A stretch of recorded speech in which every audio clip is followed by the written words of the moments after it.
Kala mo? Ano to? Papuri sa India vlog? Wait lang, yung apakan. Sobrang sarap niyan, guys. Ito. Bakit ang gulo? Kitang-kita niyo na naman siya. Kami nakatira. Ito ang mga shop na malinis. At kung magandang araw, Pilipinas, Namaskar, India. Tonight is the night kung kailan lalabas tayo.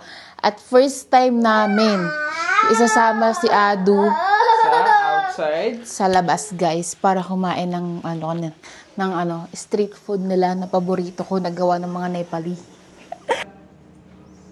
Let's go down.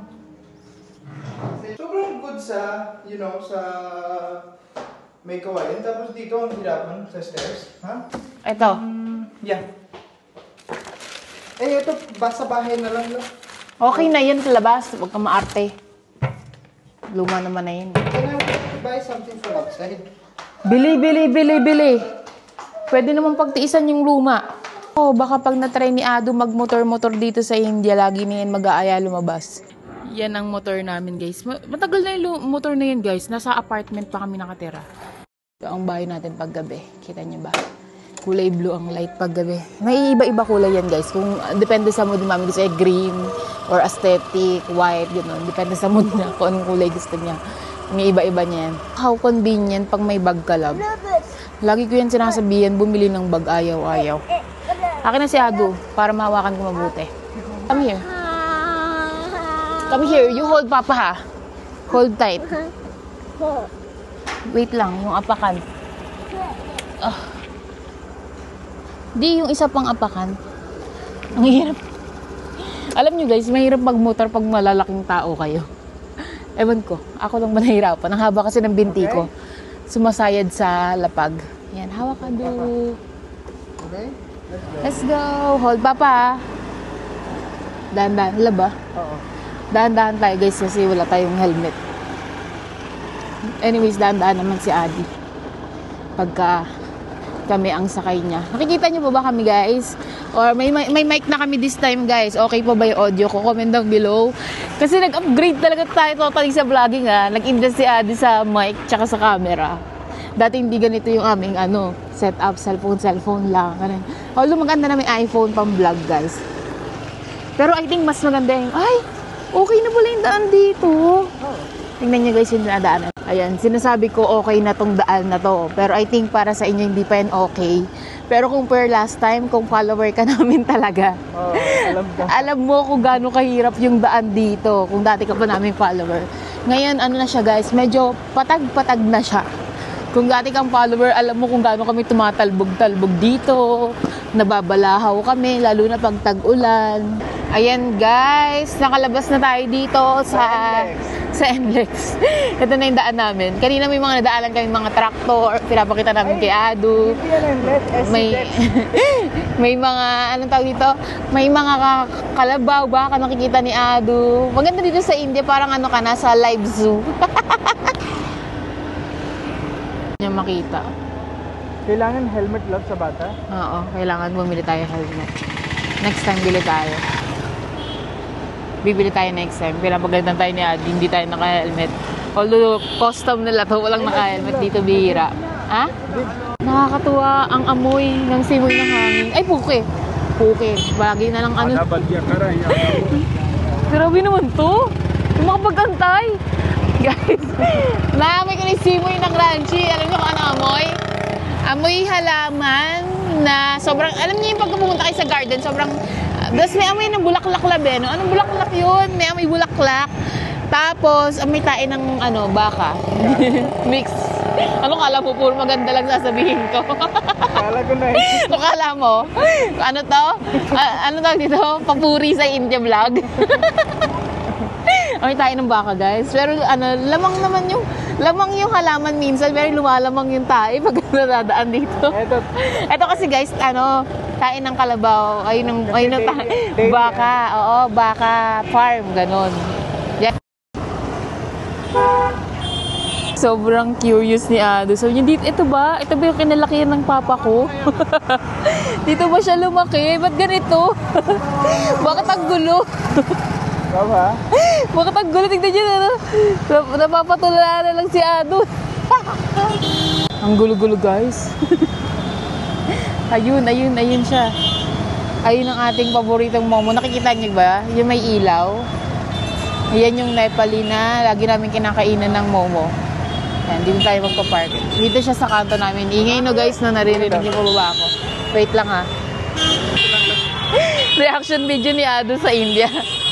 Tignan yung reaction video niya guys. First time namin niya nilabas dito guys ng ganito. Yung nagmotor ganyan. Ito. Okay lang daw videoan ko siya guys. Ito yung sinasabi ko sa inyo. Sobrang sarap niyan guys. Meron niyan chicken, merong gulay. So yun yung dadalhin natin sa bahay ay chicken. Ito yung ano nila. Manghang na nilalagay. Oh. Sobrang sarap niyan guys. Manghang. Yan. Parang ano lang siya. Normal na ano. Alam ko na vlog na yun ng iba ng mga nagpunta dito sa India. Pero dito sa part namin, marami kasing Nepali dito. So maraming ano, mas legit yung lasa. जरूर Ano la? लेकिन ये दिखेगा वहाँ Philippines में So pa na siya. Magkamukha kami guys, alam niyo ba? Ayan, ubad na naman sapatos. Akala niya nung una guys, magkalahi kami. Hindi niya alam na Pilipino ako. So, nung kinakausap niya ako dati. Let's go. Tara. So, ayun guys, akala niya kaparehas ko siya ng lahi. Kasi dito guys, sa side namin, maraming taga Nepal dito. Kasi malapit nga kami sa border ng Nepal. Wala, basa ata yung pants ko, naupuan ko sa motor. Ha? Naupuan ko sa motor, basa. Bakery ba yan guys? Ayan ba mukhang mahirap na bansa? Bakery lang yan Guys, ayan, nakikita niyo si Adi, bumibili siya ng samosa. Alam niyo dito sa India guys, meron talagang mga shop na malinis. At kung hindi ka naman taga-village na village, may option ka pumili sa malinis o sa madumi. Hindi lahat ng Indiano guys, kumakain ng madumi. May mga arte katulad na itong asawa ko. Tingnan niyo, di ba? Malinis naman tingnan yung ano. Sunod ka sa papa mo. Babayad na yung papa mo sasama ka pa. Di. Si Ado normally pag nagmamotor nakakatulog. Ngayon hindi siya makatulog kasi ikaw ba naman?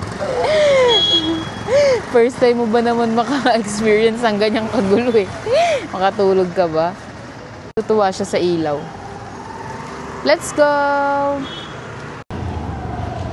At sa mga bago dito sa aming channel guys, dito kami dati nakatira banda. Hindi kami dun sa may gitna ng bukid. Ito yung dati namin apartment. Into ka konti lang.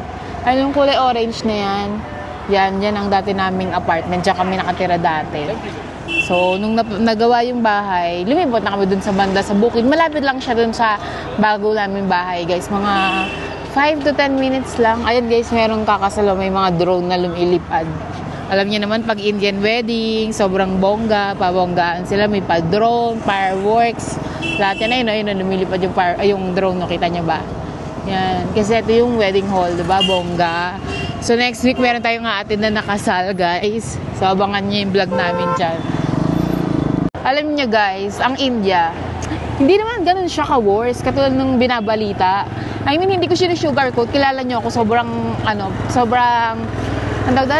prank ako pagka nagko-comment ako sa mga vlog. Hindi naman siya ganun ka-worse. Siyempre, itong part ni Adi, probinsya to. So, ang amoy dito, amoy bukid, alam niyo yun, ma-fresh yung hangin, mapuno. Pag nagpunta ka naman ng Delhi, parang Maynila, may part na Swami, di ba love? Yung Mumbai din, may part na Swami area. Tapos meron namang parang BGC area. Ganun lang din yun. Napakalaki ng India guys. Kaya yung mga negative mindset natin, try nating i-open yung possibilities. Meron din palang ganun. Hindi pala puro ganun sa India. Kasi tao din sila, na mga nakapag-aral yung iba, kaya nagigets na rin nila. Ayan, pagkatapos itong bridge na to, liliko na kami. Yan yung bahay namin. After this bridge, may NLEX connecting SCTech. NLEX. Yung NLEX yun na yung lubak-lubak na daan, guys. Kumbaga, Bulacan ka na, nasa Bulacan ka na. Pagliko mo, nasa Lubacan ka na. Lubacan po na. Tawa ng muntik mahuli ng pulis.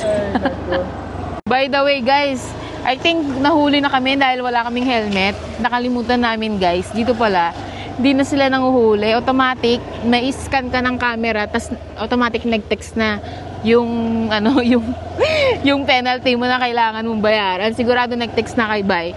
Kasi nagpark pala kami dun sa harap ng police, di kami pinapansin ng police. Si Adi di umihinga kasi dapat huhulihin kami. Ayun pala, hindi na kami pinapansin kasi nga automatic magte-text na sa amin. Paano yung di umihinga? Dalawang pulis guys, tapos nakapark ako, naka-notice ako, shit! Paano yung di umihinga? Bakit nag-park doon? Tapos, bakit walang tatlong tao? Bakit walang isang helmet? Oo. Pero don't worry guys, bibili na kami ng helmet. Bibilan din namin si Ado. Ngayon lang. Kasi first day.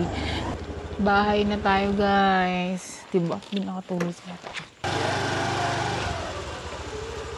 Dudu, biscuit. Tomorrow again. Oh, ayan na. Kitang-kita niyo na naman siya.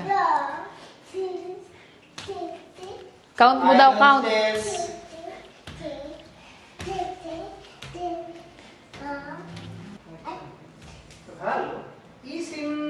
Ati na guys.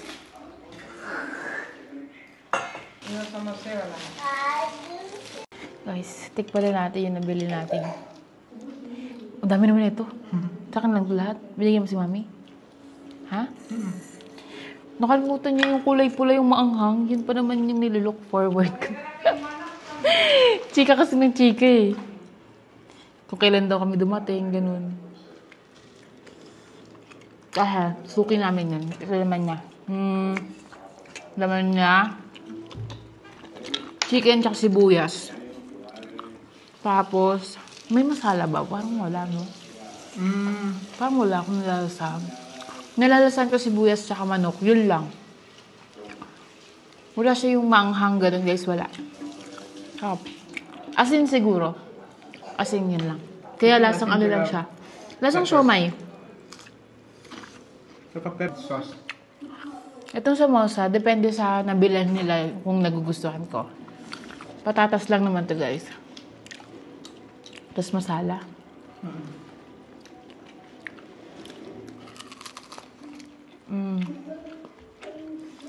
Lasang chicken dirty. Pag 1 week na kaming vegetarian guys, tapos di ako nakakatikim ng manok. Ito ang aking fried chicken. Ito din yung mga pangsalba ko pagka may Indian wedding. Ang sarap. Lasang fried chicken nga siya guys. Dito ko lang nalaman sa India, ang patatas lasang manok pag wala ka ng option. After kumain guys, ayun na yung mga labahan ko. Binigay na ni Mami. Siya naglaban yan guys. Tapos, nalinis na yung aircon namin. Nalinis, naayos na guys. Kaya pala siya nasira. May daga daw doon nakapasok. Alam niyo naman guys, nasa bukid kami, diba? Sa likod ng bukid, may mga daga dyan sa palayan. So, pumasok siya doon sa hose. Hanggang dito, buti na lang hindi pa niya kinakagat yung mga wire. Ang kinagat niya lang yung mismong hose. So, siguro. So, dapat linisan natin tong pinag-ayusan. Dahil guys, alam nyo, hindi ako nakakatulog ng makalat yung bahay. Kahit sa Pinas yung naalala nyo yung nabash ako. Kasi daw makalat yung bahay ko. Yung video ko na yun guys, in between na lang, alam nyo may toddler tayo, diba? Tanghaling tapat yun. So ako kasi guys, naglilinis ako pag gising at bago matulog. By the way, di uso dito dustpan. Kaya ako, kita nyo, pinagdadakot ko tong Aldo na paper bag ko. Social, di ba? Kasi walang dustpan. Ang laki ng bahay, walang pambili ng dustpan. Diyos ko. Tapos wala na si ate yung naglilinis. Ang hirap diya. Ito lang yung pinaka nakita kong pwedeng pangdakot. Ayoko naman ibalandra sa pintuan dahil dadaan-daanan ni Ado. Papasok ko lang yung kalat, 'di ba? Parang di ka rin naglinis. Yeah. Pero babalik pa bukas yung nag-aayos ng AC, guys. Kasi nga papalitan yung hose ng inat-ngat. 'Di ba nilaban ni Mama yung mga damit namin? Dahil babait siyang biyanan, bibilan ko siya ng washing machine na yung sa harap, hindi ganon. Kasi gusto niya daw yun. Bagong sahod tayo sa, sa Facebook. Total naman siya pinagkakakitaan kasi Siya yung lagi kasama ko sa video, guys, di ba? So, bibilan natin siya. Actually, guys, hindi to first time. Marami akong binigay sa kanya na hindi ko na binibidyo. Kasi nga, pag nagbibigay ako sa kanya or kami ni Aditya, pag nagbibigay kami sa pamilya, kahit sa pamilya ko, pamilya niya, unless birthday, ganyan, binablog namin yun. Pero yung mga biglaan, mga ganyan, hindi namin binablog kasi nga, ayaw namin ma-feel na hindi genuine yung pagbigay namin. Kasi kami pag nagbigay kami, sobrang saya namin. So, pag binidyo namin, parang feeling lang naman namin na babawasan yun. Unless may go signal sila na i-video. So, ay ngayon naman guys, sabi naman ng nanay niya, go lang daw. Kasi nahihiya talaga ako mag-vlog. Alam niyo, napakahimahiyain ko. Mukha lang ako makapal mukha sa vlog. Pero hindi ako basta-basta nag-video. Kahit sa school ako guys, kahit may go signal ako nila din na, sige mag-video ka, video mo kami, minsan ginagano nila, video nyo kami, ganyan. Naiiya talaga ako, sobrang mahihain ko. Kahit dito sa pamilya namin, kahit sa Pinas, hindi ako basta-basta nag-vlog kay ate, yung naglilinis sa amin, hindi ko siya basta-basta binablog. Kasi I respect someone else privacy. So, ganun. Pero kung may go signal nila na, sige, mag-vlog ka lang, ganyan. Minsan nga si mami, nanap niya na yung camera ko kung nasaan. Kaya, kung may go signal daw, so, ibablog natin lahat. Guys, this time. Come, baby. Tingnan niyo yung anak ko, guys. My anak, look at yourself here.